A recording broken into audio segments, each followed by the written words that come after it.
귀한 하루 주셨습니다. 할렐루야 샬롬 인사하십니다. 할렐루야 샬롬 샬롬 샬롬 샬롬 샬롬. 하나님 사랑합니다. 여러분 주 안에서 사랑합니다. 예, 오늘은 8월 15일 70주년 광복절 기념 내에서 경축일로 쉬죠. 어제부터 임시공휴일로 어제 오늘 계속 아주 편안하게 휴식하시는 분들이 많을 텐데, 우리 선조들 정말 귀한 일 하셔서 우리가 이렇게 자유롭게 대한민국에서 자유한 삶을 살게 해주신 그 은혜, 또한 하나님의 은혜가 얼마나 감사한지 더 깊이 감사하는 오늘 하루 되시기를 주님의 이름으로 축복합니다. 우리 이제 6기가 다 끝나고 욥이 아주 큰 복을 더 많이 받아서 나이가 다 돼서 수가 다 돼서 돌아가는 140년 동안을 전보다 더 복되게 살았던 그런 욥기 마지막 42장을 어제 끝내고 오늘은 시편, 여러분들이 너무나 좋아하시는 1편 말씀, 복 있는 자에 대한 말씀을 묵상합니다. 복 있는 사람은 율법을 주야로 묵상하는 자다. 율법을 주야로 묵상해야 되고, 그 복은 우리가 영생을 주시는 영생의 복이라고 하나님 말씀하시죠. 복 있는 사람, 시편 133편 3절에도 영생이로다 라고 외쳐집니다. 우리가 주시는 복 중에 가장 큰 복이 영생의 삶을, 새 생명을 받는 거죠. 율법은 야훼를 경외하는 바, 그 법에서 떠난 자는 악인들이죠. 그리고 택함받지 못한 자들, 율법은 버린 자는 야훼를 경외하지 않는 자들이죠. 의인은 율법을 듣고 행하는 자를 의인이라고 합니다. 의인들의 길은 여호와께서 인정하시나 악인의 길은 망하리로다.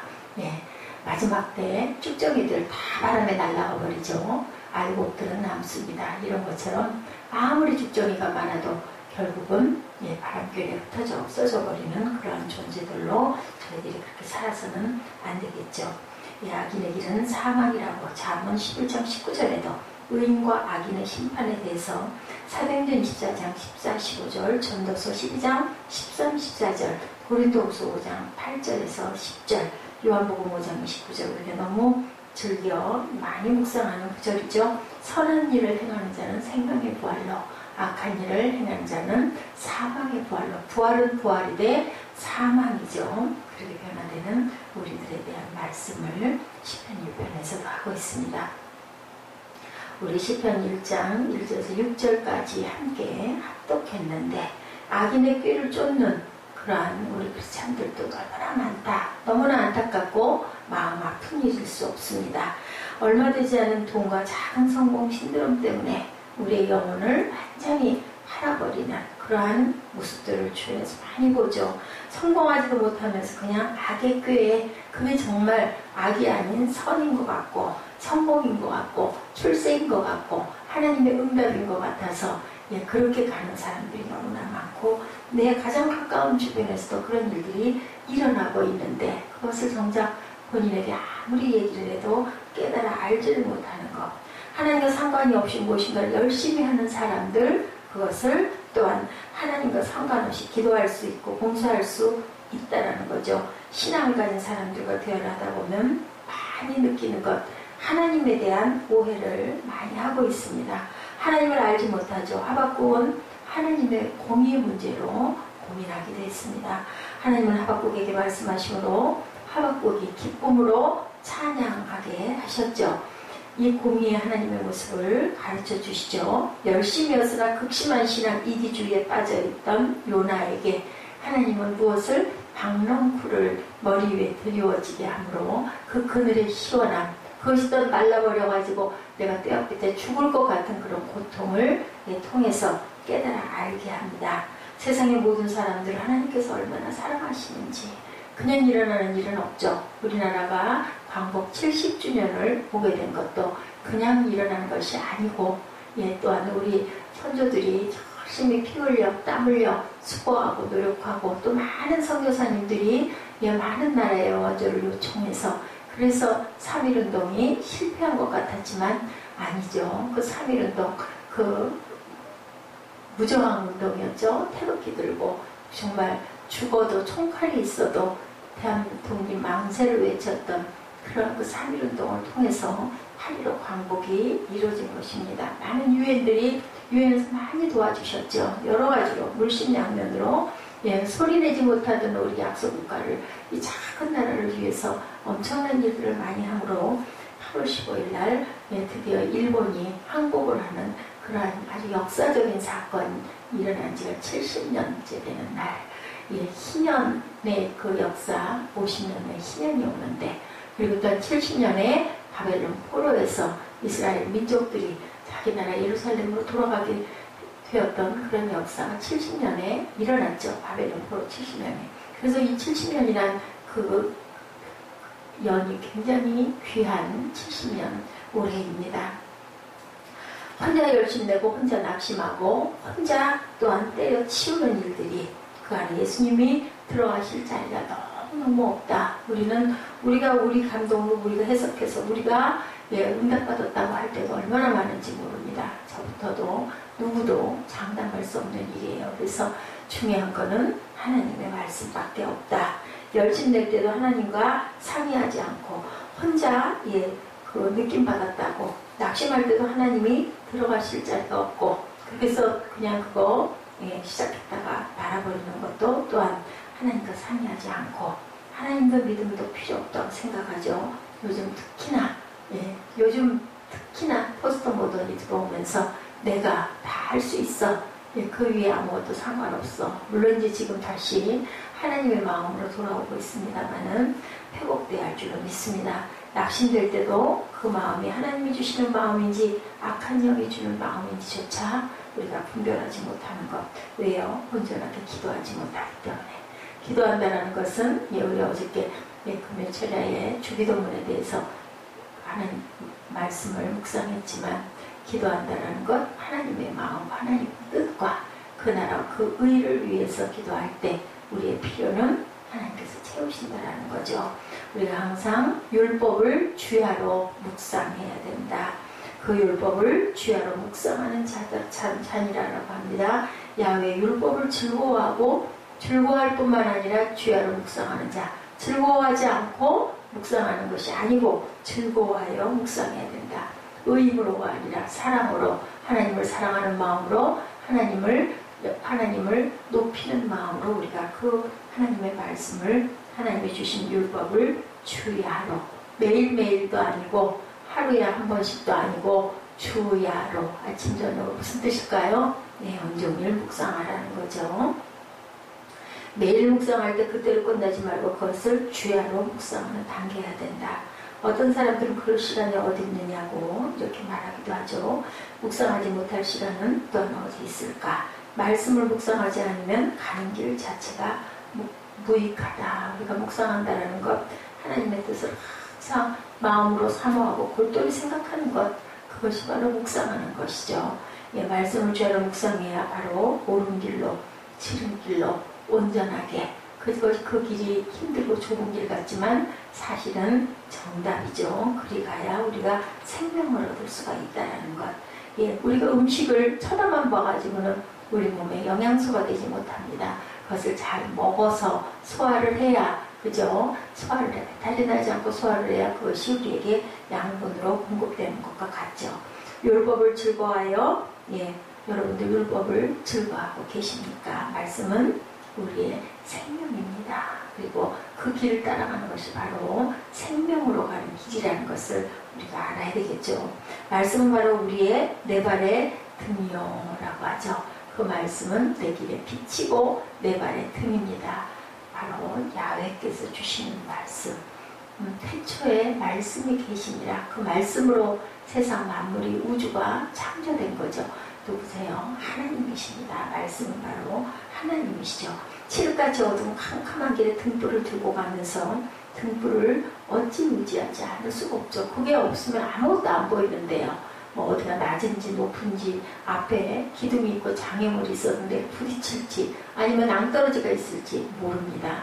무엇이 가장 소중할까요? 그 등불이 가장 소중하죠. 불이 없으면 우리는 한 발짝도 칠흑 같은 어둠 속에서는 나아갈 수가 없죠. 하나님의 뜻에서 우리는 말씀을 들음으로 개인적인 뜻을 깨닫기도 하지만 묵상을 통해 깨달죠. 이 묵상이 없음으로 말미암아 오늘날 많은 사람들이 하나님과 개인적인 교통, 관계를 맺지 못하고 있다. 그리고 추상적인 생각을 할 때가 너무 많다.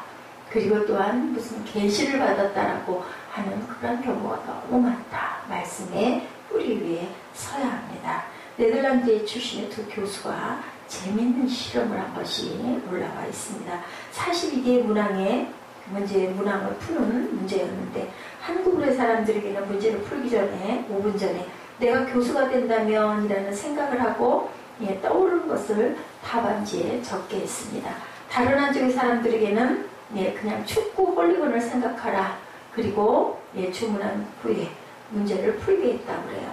그래서 첫 번째 결과는 55.6%의 정답을 맞췄고 두 번째 홀리건을 생각하고 문제를 풀어라 한 그룹은 42.6%를 맞췄다고 합니다. 결국은 오차가 많이 났죠. 55.6%와 42.6% 3%나 차이가 났는데 단 5분의 묵상에서 이런 차이가 났다. 뭐예요?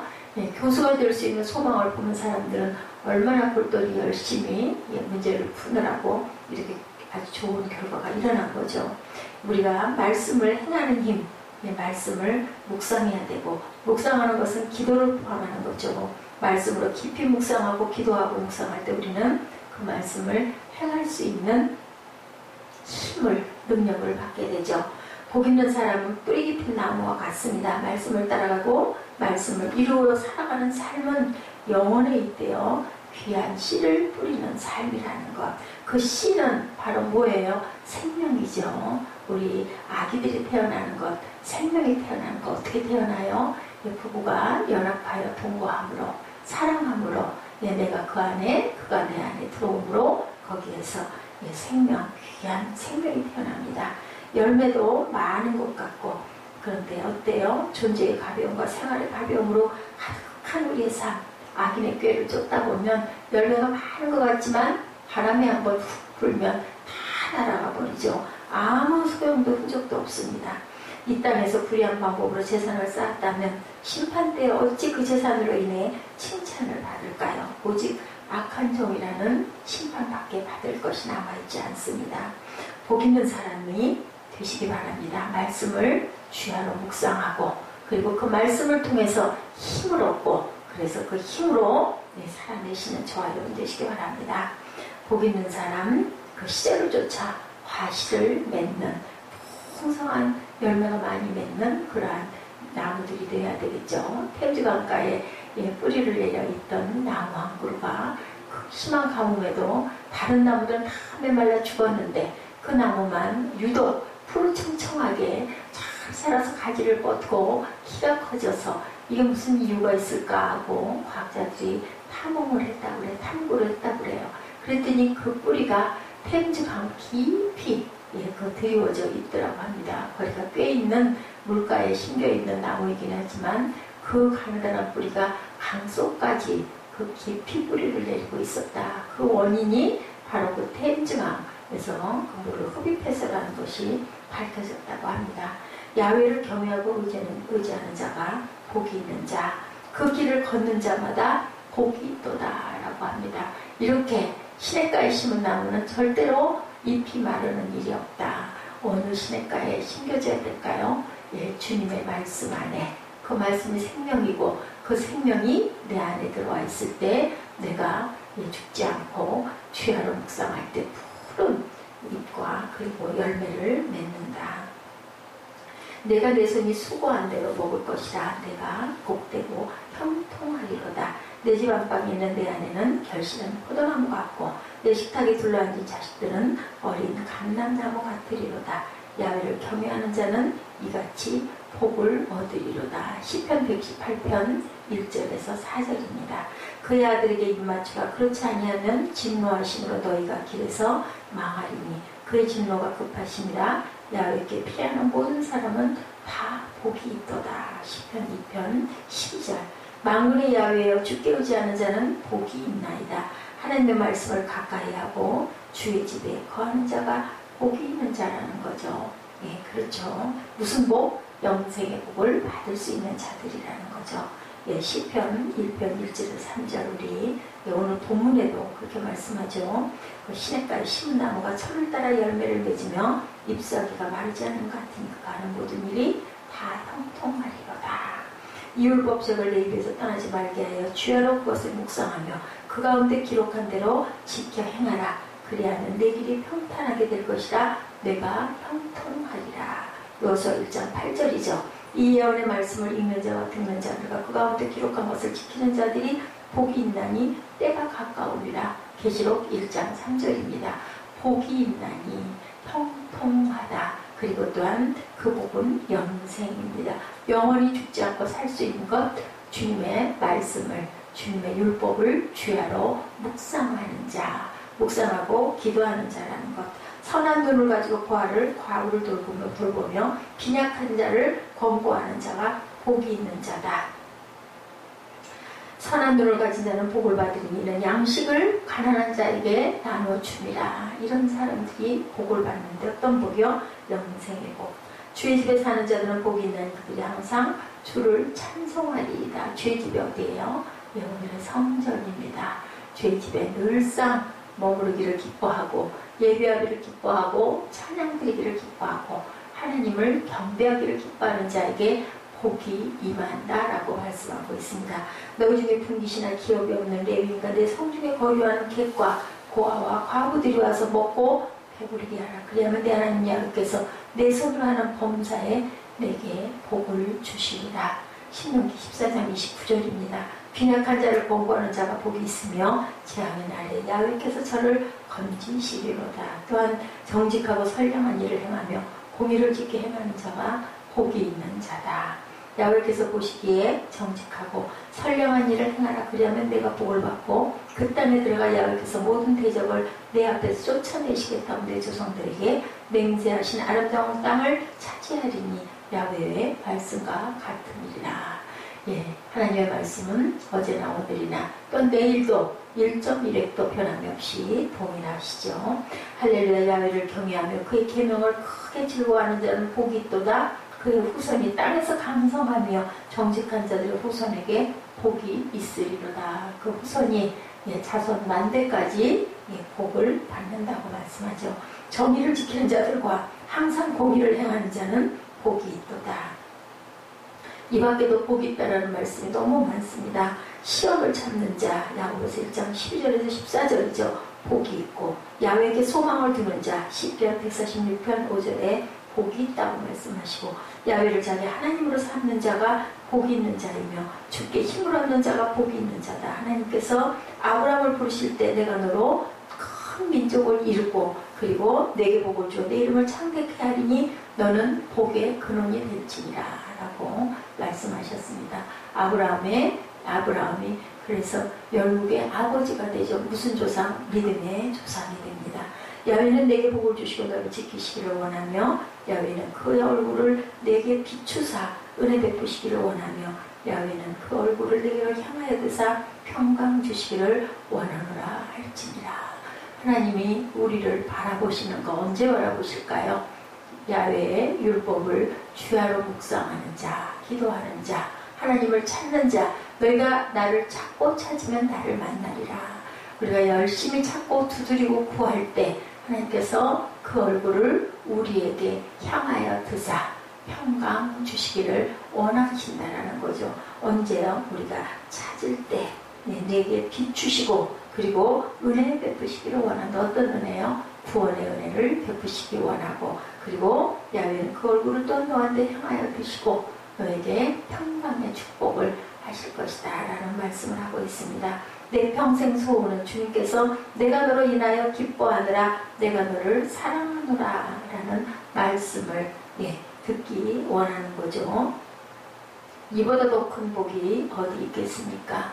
우리들은 하나님께서 내가 너를 사랑해, 내가 너를 사랑한다, 내가 너로 인하여 기뻐한다, 그 말씀처럼 귀한 선물이 없죠. 악의 일을 멀리하고 야훼의 율법을 즐거워하고 묵상하고 하나님께 힘기운 자, 물가에 힘기운 푸른 나무가 되시기를 주님의 이름으로 축복합니다. 그리하여 그런 나무들은 어때요? 시냇가에 심은 힘기운 나무는 귀하고 아름다운 열매를 풍성하게 맺어서 많은 자들에게 나눠줄 수 있는 생명수가 될 수 있죠. 복의 근원이신 하나님이 우리를 오늘도 지키시고 그리고 말씀으로 묵상하라고 시편 1편을 우리에게 주셨습니다. 하나님께 소망을 두고 주님을 찬송하고 기쁨으로 살 수 있도록 하나님 늘 저희와 동행하여 주옵소서 하고 기도하시는 하루가 되시기를 주님의 이름으로 축복합니다. 기도하시겠습니다.